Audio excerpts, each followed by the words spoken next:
Hi, everyone, and welcome to another series of Foundry virtual events. My name is Joyce, your virtual host for today.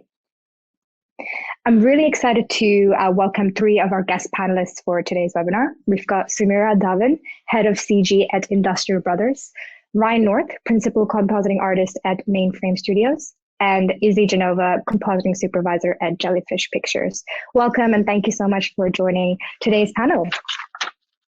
I also want to welcome my two colleagues who will be helping me host today's session.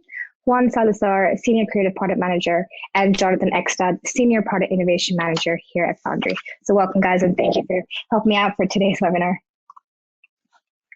We have over 15 webinars on demand available. For more information on where you can find those or you want to view them, you can go on to our YouTube channel and also visit our Livestorm page as well. Our next webinar will be on February 25th, focusing mainly on Nuke Indie. We have an artist called Enrique Reginato who's going to be talking a little bit more about his experience using Nuke Indie and also presenting one of his freelance work as well. So stay tuned for that. Our Foundry Learn page has a lot of tutorials from beginners from intermediate to advanced for all of our softwares. If you're looking to brush up your skills for any of your softwares, this will be your right place to go. Stay up to date with us by following our social media channels. We also have a page called Insights Hub, where we have a lot of case study videos, trends articles on the industry, as well as some showreels and artist spotlights. Some really good content there, some valuable content for the industry as well. So make sure to check out our Insights Hub as well when you have a chance.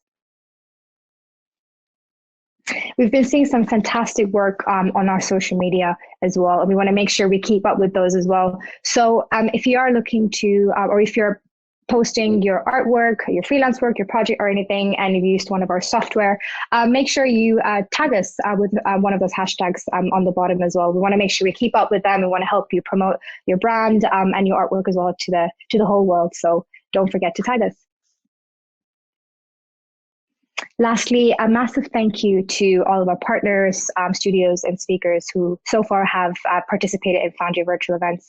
Thank you for sharing your stories and presenting on our platform as well. And I'm really looking forward to building up more stories and more relationships as well moving forward. So if you're listening in, a warm thank you. And that's it for me today. Thank you again for joining. I'm going to be handing over to my colleague Juan, who's going to be hosting today's panel with me. Thank you, and over to you, Juan. Thank you, Joyce. And hello, everyone, and welcome to another one of our webinars. Today we have an incredible, hopefully will be really good fun talking about episodic animation. So introducing first, we have Sumira Dhawan. So Sumira, hi. Can you tell us a little bit about you today? Hi, I'm Sumira. I am head of CG at Industrial Brothers. I've been in the industry for about 13 years now and loving it still. That's really good. Well, I think most of us keep loving it. Isn't it? So with us as well, Ryan North. Hi. Ryan. Hey, I'm doing pretty good. My name is Ryan North. I'm the principal compositing artist at Mainframe Studios, where we make bunches and bunches of preschool animation. Yeah, I've been in the industry for, I need to count, 11 or 12 years now, I think. And yeah, for the most part, I still enjoy it. So, last but definitely not least, Izzy Genova from Jellyfish. Hey, I'm Izzy. I'm a compositing supervisor at Jellyfish Pictures. I have not been in the industry for 13 years. I'll leave it at that. But we do lots of animated content from TV shows to currently a feature animation. Thank you. And also with us is Jonathan Ekstad as well from Foundry. Jonathan, I'll let you introduce yourself a little bit. I just joined the Foundry, Jonathan Ekstad, and I was at DreamWorks Animation for about 10 years. So I spent a lot of time working in feature animation, and which is similar but different. I was also part of the original design team that designed and built Nuke at Digital Domain back in the day. Cool. Thank you. So again, we have a great panel tonight, and we just want to kind of remind everyone, if you have any questions, this will be quite interactive. So if you put your questions on the question tab, we'll be able to go through those, and we'll start the topics, and you guys can start asking as we go. So obviously, being in episodic and animation, I want to know first, how are you guys using Nuke in your pipelines? Especially, do you have compositors and lighters, or do you have the lighting department uses the Nuke for compositing? So how are your pipelines? Shall we start with, I'm gonna pick one, Izzy. Cool. Yeah, so we mostly split lighting and compositing. We have dedicated lighters and dedicated compers. Occasionally, you'll get some who do both when the demand calls for it. So with that, though, we still work quite closely with lighting because really both go hand in hand. You can't have one without the other. And one of the most important things that we do is, being able to build templates and use Nuke for that, which goes with, working with lighting to make sure that all the naming conventions and everything are correct. So once we have our scripts, we can load everything in. One of the main things that, we try to do is as soon as you open a shot, you can auto-comp it previously. And then when you open it, you have everything where it needs to be, all the layers, all the cameras, all that, just so you don't have to go searching for anything. Awesome. So then I'm going to pass actually to Sumira, which is from the CG side. And how do you actually set up your teams? So ours is a bit different. We have one team for lighting and compositing both. And for that very reason, they work so closely together. If they're separate, that on TV, it just, for us at least, it made more sense to have one team. And similar to what Izzy said, we have tools which will sort of do first auto comp and have everything in place. Propagation, again, for TV is a key. So we put a lot of love and time in our keys and the main, template for a key or a different environment, and then propagate from there. And it's pretty much used throughout the season and just keeps getting better and better that way. Lot of tooling though for propagation. Cool. We can talk about that in a second. Yeah. Ryan, how is it for yours? So for us, we mostly do work for clients, and we're the production house for them. So our pipeline is set up so that we have our lighting artists are also the compositing artists for their own shots. Generally, it starts with, say, an asset lighter. So an asset lighter would be the person that sets up the initial template of a set or something like that. And then it would move into, say, a lead artist who would do the key shot things. And then we've got the process for propagation from those templates into key shot propagation that gets handed to the junior artists that then handle the shot to shot information. Cool. All in an additive compositive workflow. Cool. That's another topic that we should definitely bring up in a second. So actually talking about that, I think there was kind of one main part that comes from that. And even though you have the differences of like in having either the lighters or the compers, but they all work very closely together. You all mentioned key templates and key shots. And for those people that are less involved in animation, what do you mean by that? I'll drop it to any of you. I can jump in if that's cool. So generally, you're going to have a shot that's kind of like the master shot, the thing that sets the tone of the sequence. So for somebody that's not familiar with producing film or animation, you could think maybe the first shot of a sequence where it's a wide shot that shows you like, this is the room that they're in, these are all the people, this is the lighting scenario, and that kind of sets the tone. And so you'll generally set up what you want the whole sequence to look like in this one place first, get that approved, and then propagate that to the other shots. Any of you use that in a different context, just in case?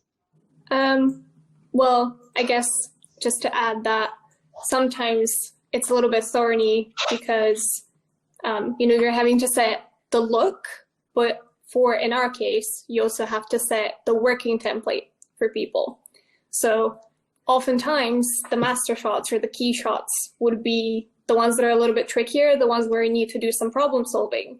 And it means that, you end up with kind of treatment that can't go through all the shots. So it's kind of trying to balance separating everything out in a massive backdrop saying, for this shot only, so people can delete it later, to something, creating the rest of the shot so that people can actually pick it up, juniors can pick it up and actually work from there without getting confused with half of what is going on in there. Cool. So that is interesting. So that straight away takes us into a few conversations that I think are quite cool in animation. One is obviously templating. The other one is tooling, as you said, as Sumira said at the beginning, but also kind of sequence-based workflows. Like by doing key shotting, you're actually working in sequence with your other shots. So how much of that, I don't know, I'm going to actually drop one that probably we haven't talked too much, but how much of that, if you have used live groups or you use more gizmos to pass between different shots at the moment? I can take that one. So we recently switched to Solaris Houdini to do all our lighting. So, and I'm finding it really fascinating because we are able to light the entire sequence together on node-based pretty much. So it's instead of just focusing on, from lighting perspective at least, and it follows through in comp, but you're able to see the entire sequence in context, just adding lights on a key level and then, subtracting lights from the shot or adding more lights for the particular shot. And that translates into comp later. But just that workflow, the different workflow of being able to concentrate on the whole sequence is really working in our favor in a way. Like creatively, it's more intuitive. Yeah, and it gives you better context for the whole show. Yeah, right? yeah. And you can see that fruit in compositing as well, like because what your key shot was when you're working in a sequence context, and then when you're taking it in comp, you're able to easily judge if you can do one-to-one comp propagation, or you need to put some extra love in a few of the shots or some of the money shots, as you say, like Izzy was explaining. Ryan, is it anything on that side from the sequence base and working with kind of the gizmos or live groups on the comp side? Yeah, so we currently we're balancing a number of different versions of Nuke in the studio. I think we've got 5 projects going simultaneously with different inputs. So we've got some projects in Maya, some projects in Katana. So our Nuke pipeline is currently also undergoing a total revamp. But where we are currently is we have templates, which I would describe as like full Nuke scripts, where we've got backdrop setups, different inputs, all of those things kind of like in a more monolithic sense that could be applied to a broader range of shots. But then when it comes to tools or things to simplify the modification of those templates, that's where we get into gizmos. And so we've got general tools that we've published to specific shows to handle most of the standard procedures that they'd be going through. So we're trying to reduce the amount of like custom things that an artist would have to do by publishing gizmos, by publishing already preset tools, and then also leveraging presets on those gizmos and tools so that if there's an already approved look or something like that that a tool would need to use, they can just use a preset to drop into that look. Do you do any departmental sharing?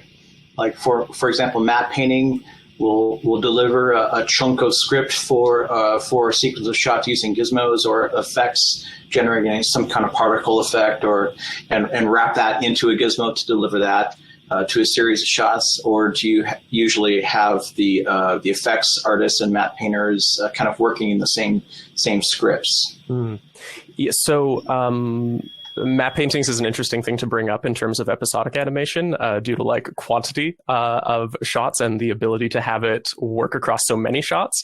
So I think that would be a separate topic. But for the most part, map paintings are actually more like sky wraps, just one image or multiple layers of images on geometry that just gets used as a gizmo and put into shots that can then be modified to make it a little bit different from shot to shot by the compositing artist.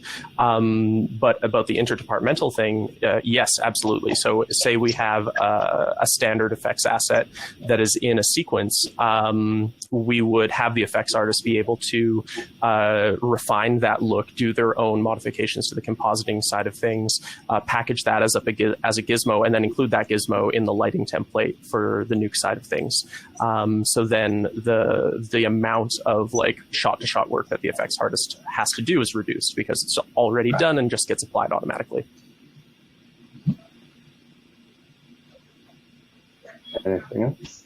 I can see Izzy kind of thinking, but I'm trying to think if it is about to say something or not. Well, it's really very similar, to be honest. Sorry, noisy street.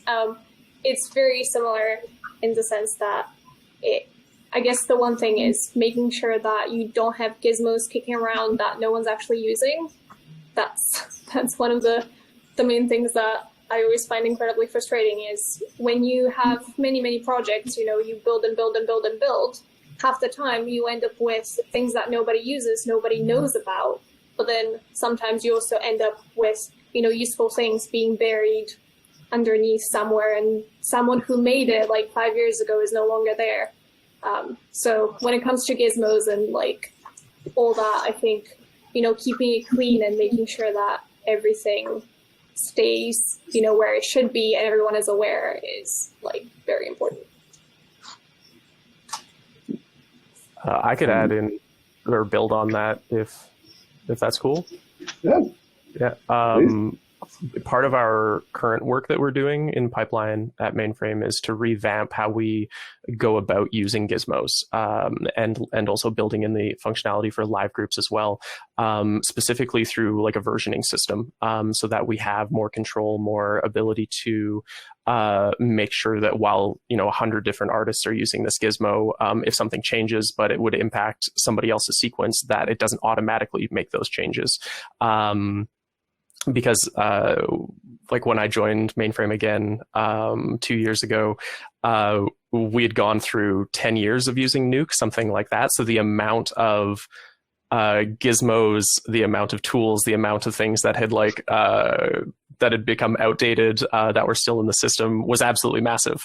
It was really quite amusing to look at something that I used on my first job 10 years ago and then come back and be like, oh, this thing that hasn't been touched since like 2005 is still here. That's an amazing problem that is also very amusing at the same time. Yeah, accumulation of gizmos is not a surprise. I think we all have been guilty of it at one point in our pipelines. Actually, these are a simple question. I'm going to take one of the questions from the panel, from the public. So, how do you deal with extra data inputs that need to be added into per shots? Do you set them all optional inputs in your master scripts and leave them unused, if unused, or do you actually build them completely dynamically? Who wants to take that? No? I could talk more. Go ahead. Currently at this point, we are, for the most part, we have more monolithic templates that we set up that have the extra inputs there and set up for if a junior needs it or if somebody that's working on a shot needs it, it's there and they can remove it to then like optimize when it gets sent to the render farm. However, we're constantly on the lookout for ways to try and automate or dynamically generate those things. And that's I think one of the most interesting parts and also one of the most difficult parts about trying to create efficiencies for episodic animation is how much do you leave up to the artist to remove what isn't necessary, and how much can you gain by dynamically generating things? And if you are going to dynamically generate, how do you create the workflow for that? How do you create the decision of inputs, and where do those decisions get made? Yeah, so currently it's the monolithic side of things, and people opt out with the hope of automation and working towards that. Ours is quite the opposite, though. To say, we have we work with a base template which works for the entire show, or like multiple shows at the same sometimes, and then the master shots, and after that is just up to the individual artist to how to handle their shots. We're not putting in those extra shot inputs for them, and we're leaving it up to the artist to decide if they want to, say, split the layers in a certain different way, or follow the template or whatnot. But it's opposite of how you would probably handle episodic, or contrary to that. But artistically, it makes sense, and artists seem to enjoy it much more, because especially in Nuke, I've realized there's so many different ways of going about a thing. You need to provide a box, but that extra freedom to be able to achieve that creative goal does help. Are some of the more, I mean, there's the creative part of it, then there's just kind of making it work, like the auto comp nature of it. It's like I just want to get the layering order working properly. How much labor are the artists going through just that simple things like layering order, or is there any kind of management that you guys have built or tooling to help artists with those simple tasks? So they can be creative, or minimize the amount of labor that they have to do so they can be creative. So that basic work is propagated for us, like all the basic template is auto-propagated. But besides that, if the artist needs to build on top of it, the way the system is built, they have that creative freedom to be. And I think it goes back to the first conversation we were having. In our team, lighting and compositing is one person, and they're taking care of the entire sequence, so they're able to decide for themselves what works the best for that sequence. So we're trying to mitigate the repetitive stuff by tools, but we're not trying to box them into using just same set of tools. Like there is gizmos, like Ryan was saying. If you want to repurpose the same effect over and over again, then we get a comp effects, which is converted into gizmo and presets, and then we use it. But if there's a new one they want to make for a particular sequence, then we don't restrict them into a propagation or same way of doing things.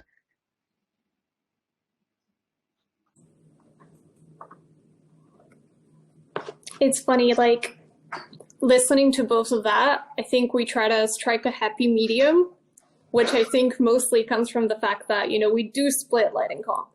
And actually part of one of the very important things, because we're split, is the non-technical part, which is talking to each other.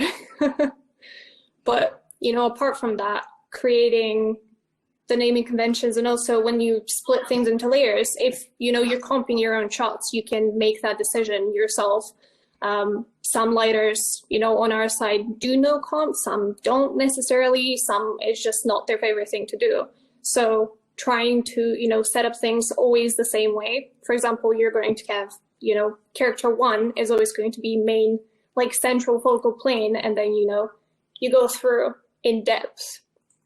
And that's how you decide all those things in the end. But I guess that's the part where you try to keep it as rigid as possible to make sure that you don't spend your time wasting it on setting up layers. No one should need to do that. You shouldn't ever have to deal with, foreground character in one shot is in character A, and then foreground character in another shot is character C. Why would you ever do that? So trying to keep that, as solid as possible, but then, as Sumira is saying, allowing a little bit more, creativity when it comes to shots. We're going to have the backbone, but then you can pick it up and run with it and make it yours.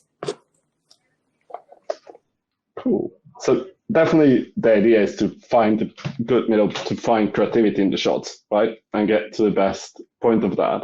But actually, that brings me back a little bit to one of the topics that we mentioned before, and it's actually been asked by people here as well, which is the difference between how you're doing your additive building of those scripts and your passes, and how it's actually done in each one of your companies. So probably since Ryan, you started the topic, I'm going to throw it first at you. Yeah, sounds good. So currently what we have is we have our a system that allows the lighting artist to decide what AOVs are coming out of the lighting package, whether it's Maya or Katana, and the render engine, because we're currently using 3 different render engines at the studio. We have automated, or not automated, but user interfaces that allow them to select the AOVs. Generally, there's going to be some standard AOVs that they're always going to want in their shots. And then on our render farm, we collect that information into how should I describe this? We gather like a manifest, and then the process becomes an additive process in Nuke because we collect that manifest and we auto generate a group node that has controls for each light category or light group, ways to separate out within those groups, say like the shading component, so you can modify like overall diffuse or say just the diffuse of a single light, and we automatically build all of the controls for color, saturation, things like that into this one group node, and that's on a per render layer basis, and that allows, because we're working with clients, it's not our own IP. Generally, we have to be flexible enough to make very last minute changes to an entire sequence. And so these controls on the group allow us to do most of our lighting or color modifications on the Nuke side of things. So we're adding together all of the lights, we're making our color changes on those, mostly rendering with just neutral lighting. And most of the look actually comes in compositing through these group nodes. Yeah, does that fully answer the question? I feel like I could ramble for a while more. That is good stuff, that. So we can pass it around and then come back into it. Sumira, maybe to pass back into kind of that side of only lighting.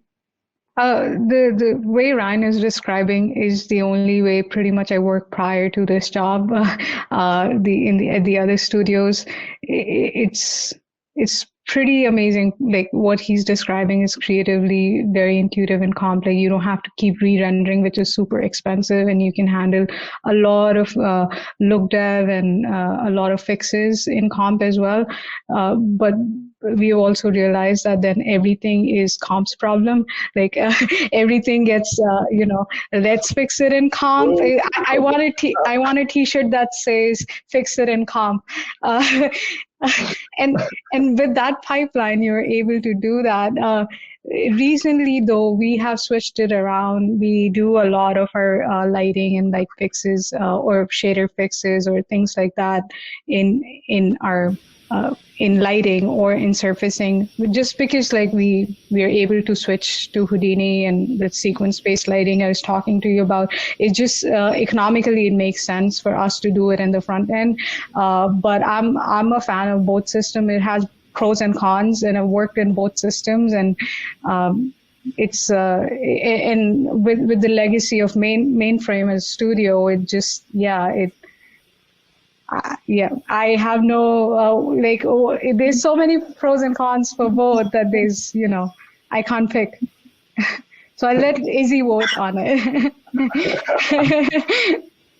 Well, we do kind of a similar thing. So again, it always goes back to the way we do things and the way that we split. But because you're not going to be comping your own shots, we want to give a little bit of creativity to lighting as well.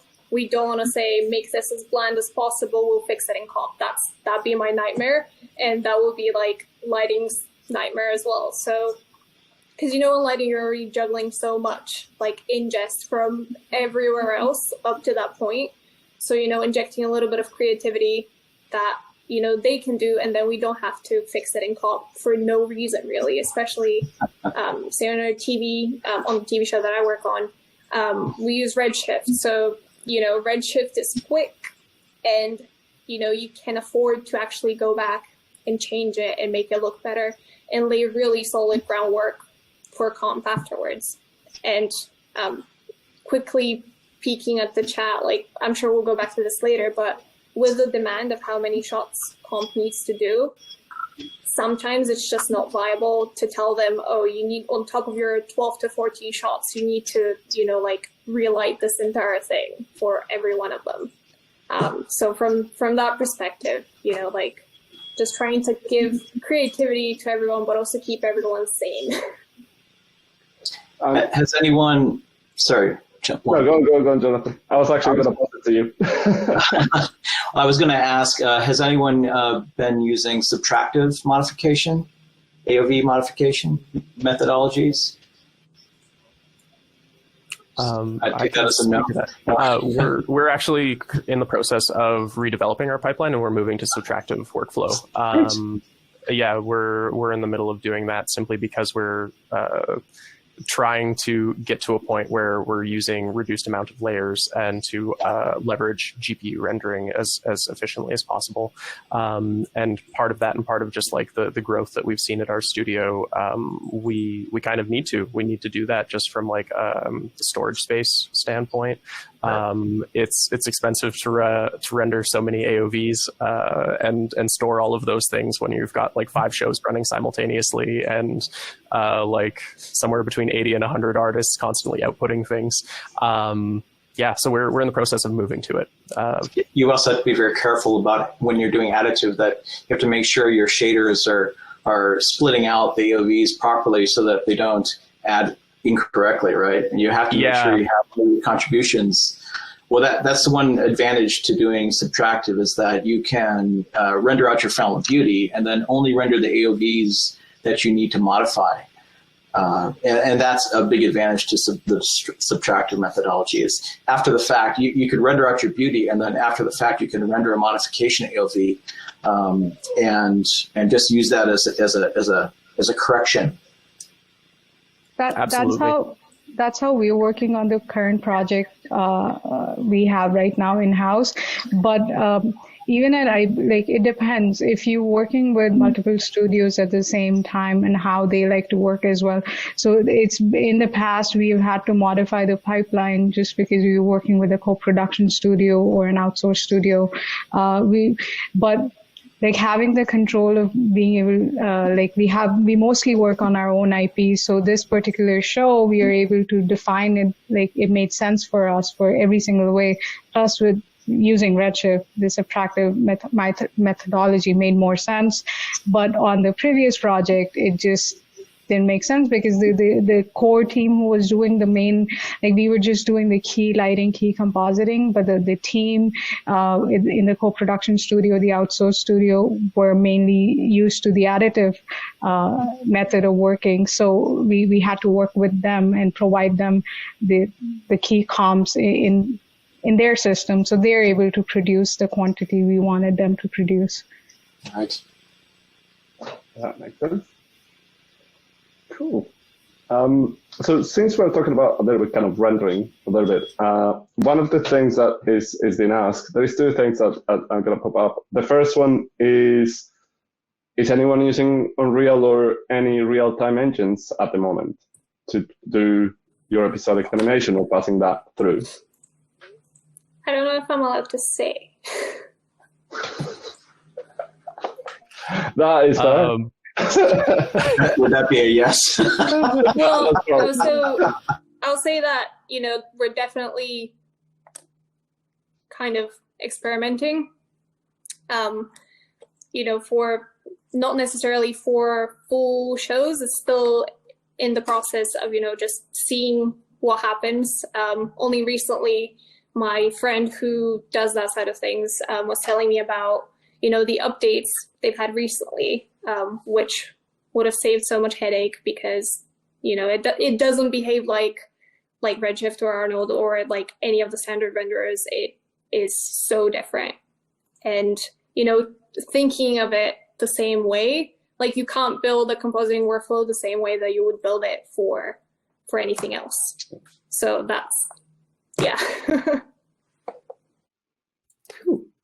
Mainframe has one released project that was done in Unreal. It was before my time, but it was the Reboot Guardian Code project. It completed before I came back on board at Mainframe. But yeah, we have a team that's working on Unreal Engine and continuing the development of that pipeline. And I think we are always on the lookout to try and get a project into the Unreal Engine, just because it's amazing what you can do with it and the continual development of it. And I know for myself personally, if there's if I need to retrain, I'm going to retrain into the Unreal Engine.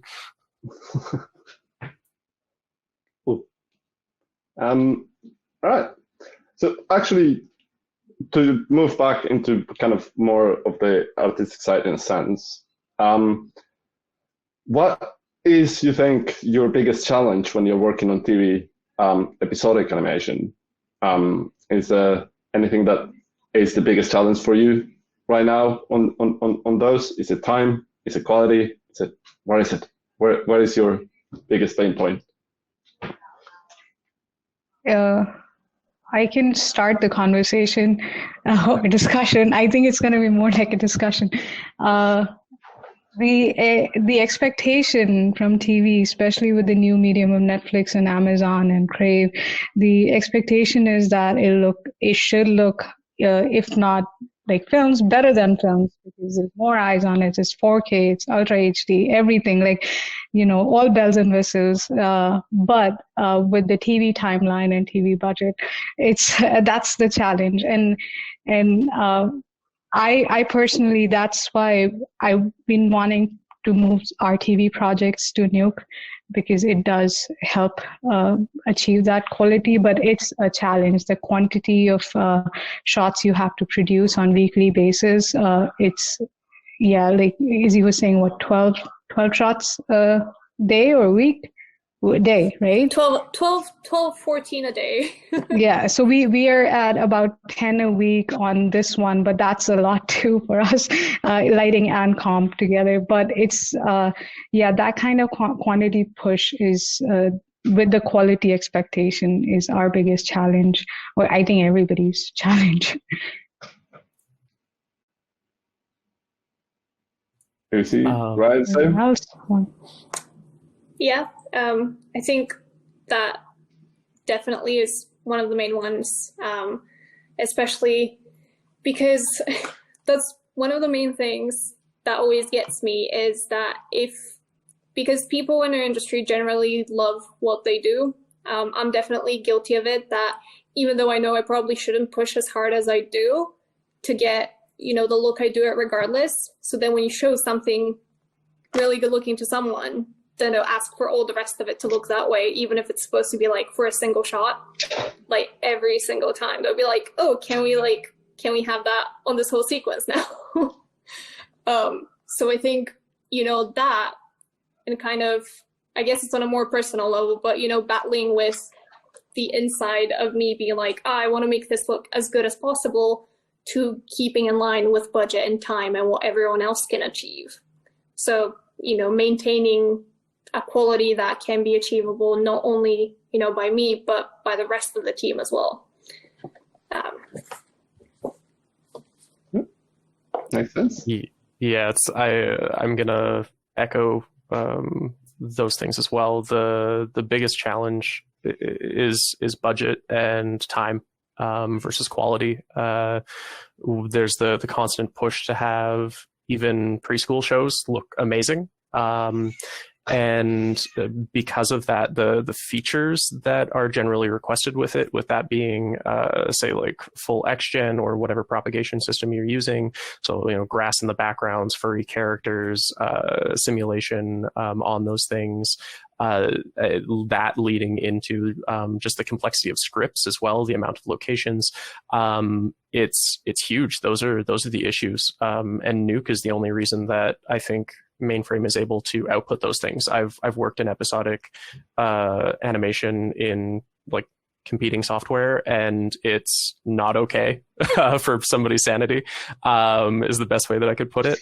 So Nuke's ability to handle whatever tool sets you create for it, to handle propagation, the ease of use, the fact that you can just like copy a group of nodes from one Nuke to another if you've just like offhand done something is amazing. That ability to propagate and to generate tools and to generate efficiencies. That's the only reason that like episodic animation is possible at these budgets and at this scale of production.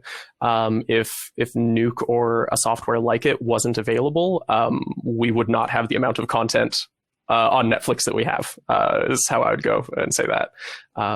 Yeah.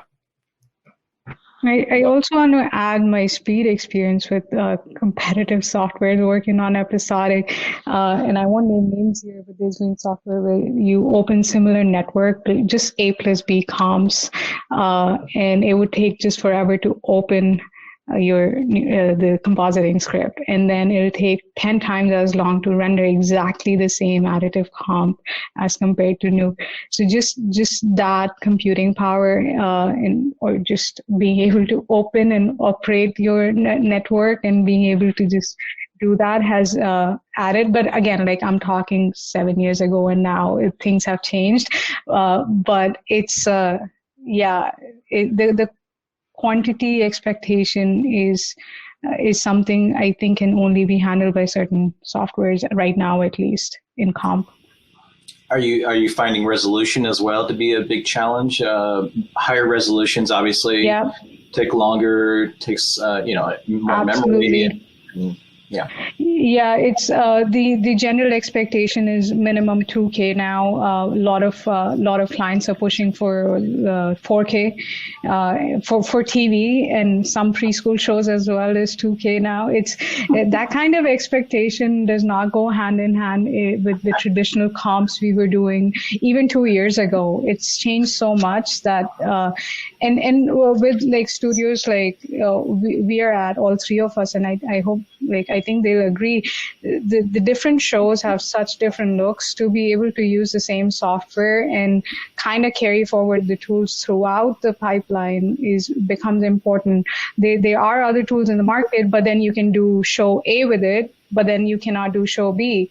And then you have to redo the entire pipeline or redevelop and put in all that money and effort to do the show B, instead of having this solid piece of software which can at least have the base, like Izzy said, the backbone for throughout like all the shows. So that's become really important for TV, I think. 4-year-olds are so discerning these days. I know. Demanding. What about multiple channels and layering? Do you think that's a big advantage, a compositing package having the ability to manipulate layers and the ability to handle a lot of layers at the same time? For me, biggest one, and I haven't looked into it yet. We've recently switched to USD pipeline, and the latest Nuke version can import USDs, which is unlike any other software. So my next mini project on the side would be able to experiment with that and see if we can, utilize that on comp side as well. And that Jonathan answering that, like, it's just like certain things you cannot do in other softwares, bringing in different things. It's just like, I think Ryan mentioned building the gizmo for the Sky Dome. Building just a 3D camera gizmo for Sky Dome and other software is so much harder than propagating and building that in Nuke. So again, I should not talk bad about I won't name names. I'll give it away to Ryan or Izzy now. So actually, since you we went back into the software a little bit, and you just mentioned the Sky Domes and so on, and USD, this is another question from on the questions tab. Do you use geometry inside your comps for doing any relighting and extend like matte paints and so on? I'll kick this one off. So for most of our TV projects so far, at least the ones that I've worked on, we've actually tried to keep that to a minimum for relighting in particular, just because, again, with the amount of shots that you need to get through, even, adding 3D to the whole thing, that will slow you down a little bit. So if you can avoid it, then we try to do that. We'll always have, the Sky Dome with the DMP in there. Sometimes, extra cards for extensions and stuff like that. But when it comes to, working with the characters, for the most part, we try not to. Very different on feature. Earlier we were talking with Jonathan about kind of the difference between feature animation and episodic animation. And I think, that's one of the main things is how much time you have to spend and how detailed and complicated you can make your setups and get away with it, because you can't necessarily do that in TV as easily. I'd echo that again. We have some standards that we use 3D within the Nuke scenes. So sky wraps, backgrounds, things like that, that we try to keep as light as possible. And then things like picture-in-picture moments. So sometimes we leverage UV passes to be able to, say, add screens onto background elements that are going to change out from episode to episode. But sometimes we bring in an Alembic cache and project directly onto that geometry. It all comes down to were the UVs sufficient? Was the UV layout sufficient? Did we get that communicated upstream ahead of time? Because sometimes the requests or the requirements of the set, the requirements of the geometry change from episode to episode, and we don't have time to go back to, say, modeling or surfacing to get UV changes done. So in those cases, then yeah, we do bring in the 3D geometry to make that happen.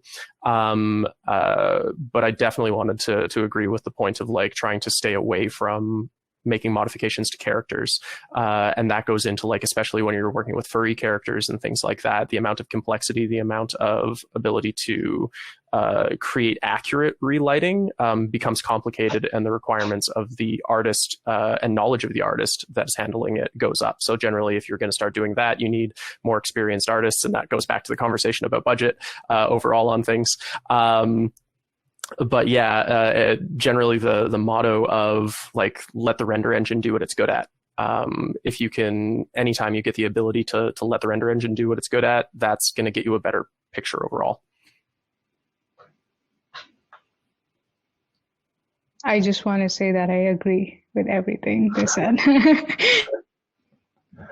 Cool. And so just obviously, because these are about pipelines, so it means we use all the softwares, we use everything. We have talked about the different bits and pieces.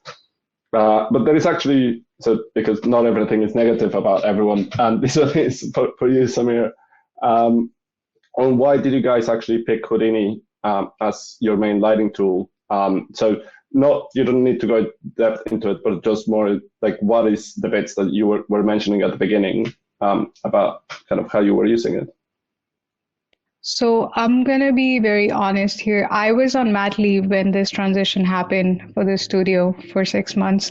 So we were just doing but I know our dedicated dev team was doing a mini project on with Solaris Pipeline just to test it out with Redshift, though not with Katana, to test it out to see what advantages we have. And we could I think the selling point was that we could tie it with USD seamlessly. So that's where we wanted to move, future-proof the studio and the projects we were working in.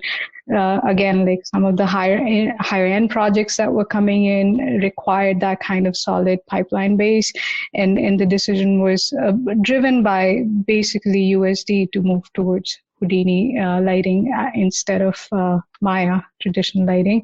But then when we started exploring lighting more within Solaris, it just the advantages we found, just the creative advantage as well, just lighting the entire sequence together instead of just one shot at a time, or being able to see things in context, surfacing changes in context, pretty much live render outputs. So those kind of benefits just were the added bonus for the kind of schedules we are on.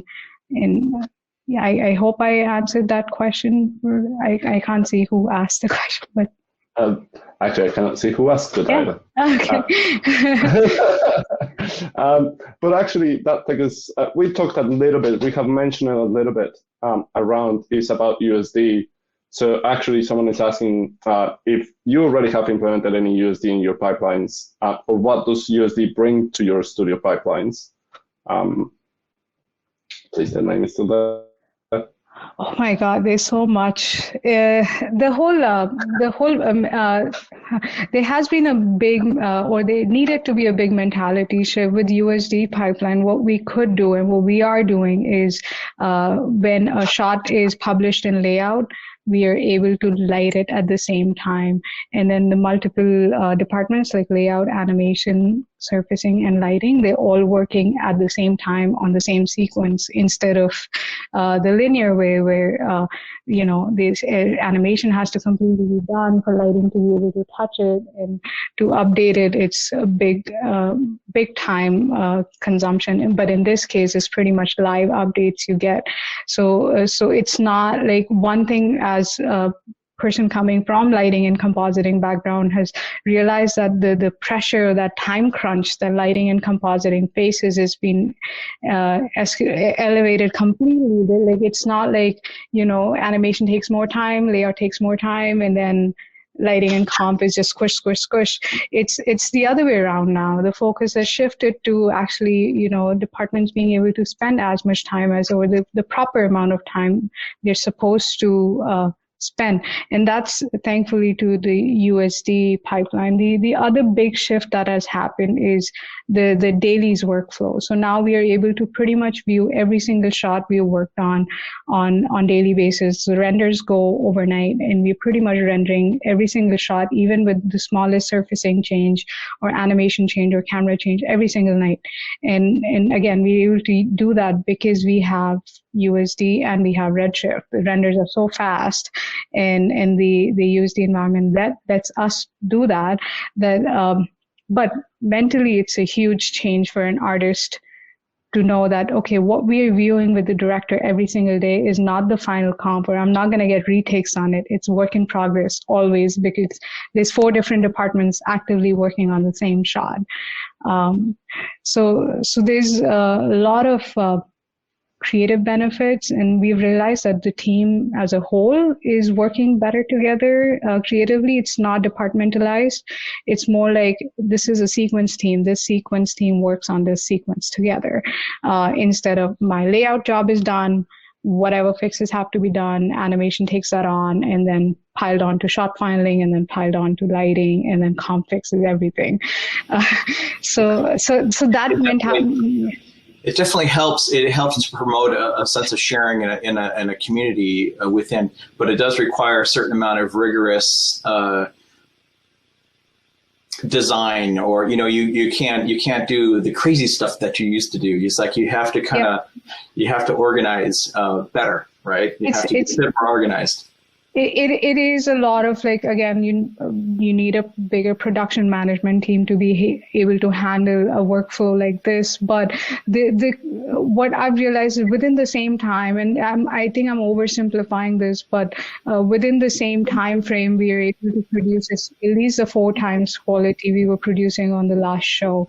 So and it's that growth is substantial creatively for an artist, like personally as an artist as well, to be able to spend that much time on a shot and not feel the crunch, and to be able to get a shot in lighting and comp right when the shot is on the floor in Maya at the same time. It's and I think we're going to keep exploring this path until we reach that stage of pipeline where we're all very comfortable. It took a whole year to dev the pipeline to be at a place where we could use it on a big production like this. It's 22 episodes, 10 episodes, 22 minutes each, 2 seasons, and it's like constant at least 100 minutes of footage on the floor at the same time, actively in lighting. It's like just for one show.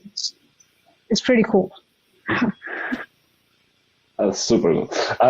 So actually, Ryan or Izzy, are you guys using USD already in your pipelines?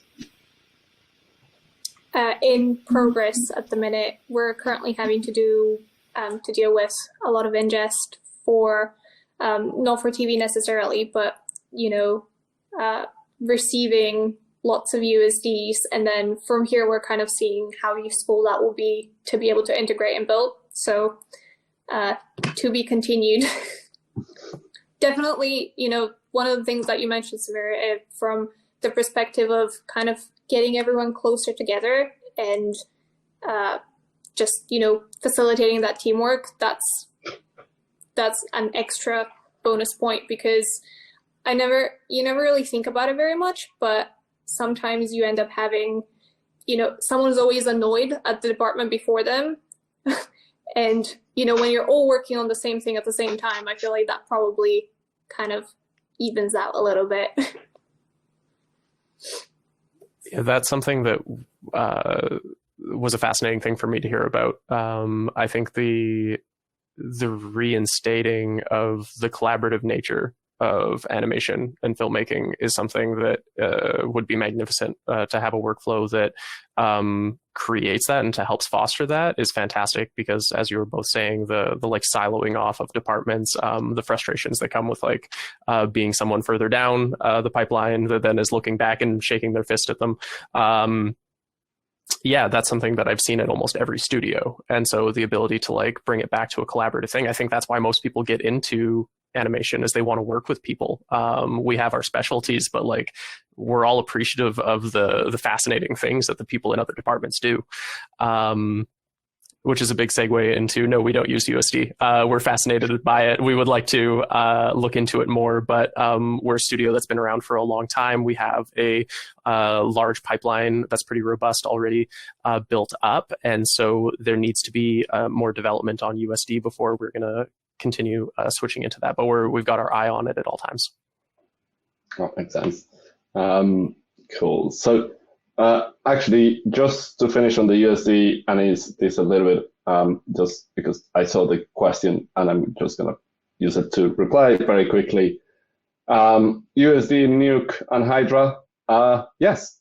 So USD since 12.2, Hydra incoming on 13. If you didn't know, there is open beta already, so you can have a look on what is on the open beta. So a little bit of self-promotion there, sorry. But I thought it was the right moment to do it. So I'm trying to see if there is a question that I haven't at the top, or anything that I haven't added or that we haven't gone through.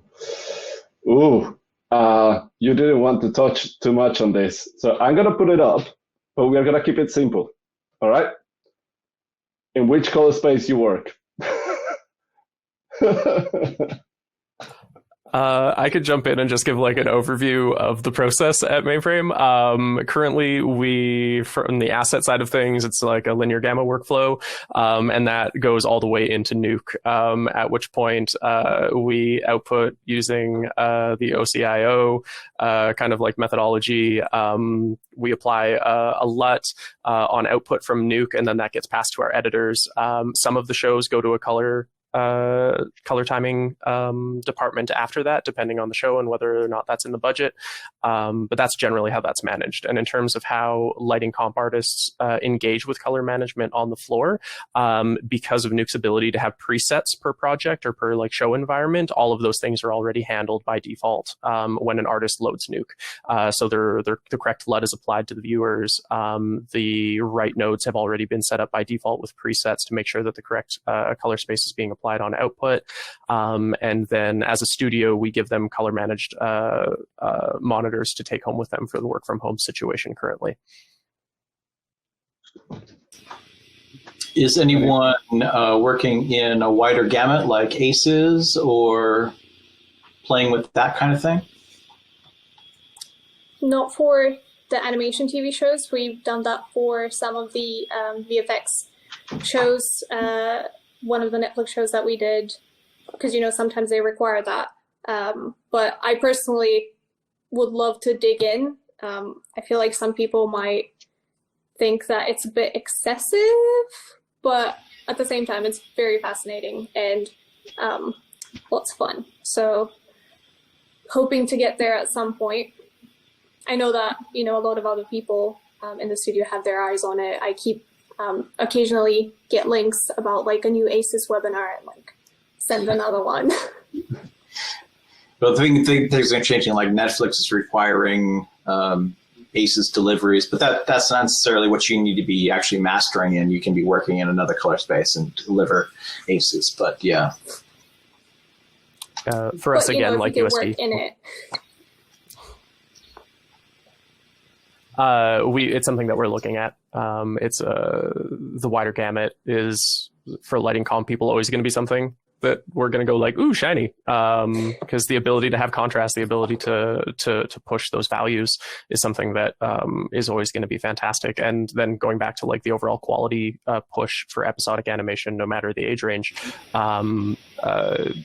the person that's doing the like production design or art direction isn't a toddler. They have aesthetics that lean into those like filmic looks. So I think the push for it is going to be greater and greater as we go. So actually, I think since kind of we're getting to the end now, and actually that ACES conversation actually took us to an interesting place, which is actually with Netflix and what is happening at the moment with all the different video on demand. It feels like industry, especially in animation, is kind of growing. And how busy are you guys? And kind of almost to finish in that is kind of how are you guys doing with your animation projects and looking forward into the future?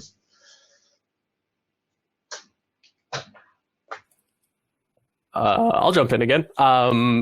It's booming right now is how to describe it. We're currently working on a number of shows, more than we've ever had simultaneously before. Some of them have already been released. Some of them are unannounced. We are constantly being engaged to try, or I guess I'm going to say try out, but that's the wrong word, to do tests for new projects. Part of my job at the studio is I'm working on the tests that we do to bring in more projects, as well as supervising, or not supervising, but helping support the other shows that are already running. And it's busy. It is very busy. There's a lot of work going around. The fact that film crews, like live action film crews, can't be on set. I'm in Vancouver, and I do not see the amount of gear trucks and honey wagons on the streets that I'm used to seeing. So it's people want things. And I think that if you work in animation or got into animation, at some point you were like, why don't we have more adult animation? And I think this is the time that that's going to happen. I think that the desire for content is more than ever. And there's a lot of work. Like Mainframe's growing.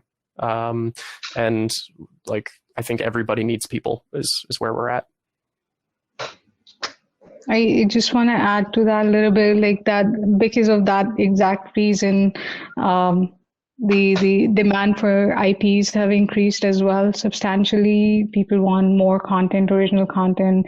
People are binge watching. I think that's another reason why animation content's more needed. Like we watch a whole show in a weekend and then we need something new to watch. So it's not like one season can last a year. The speed of the content we're running through is really fast.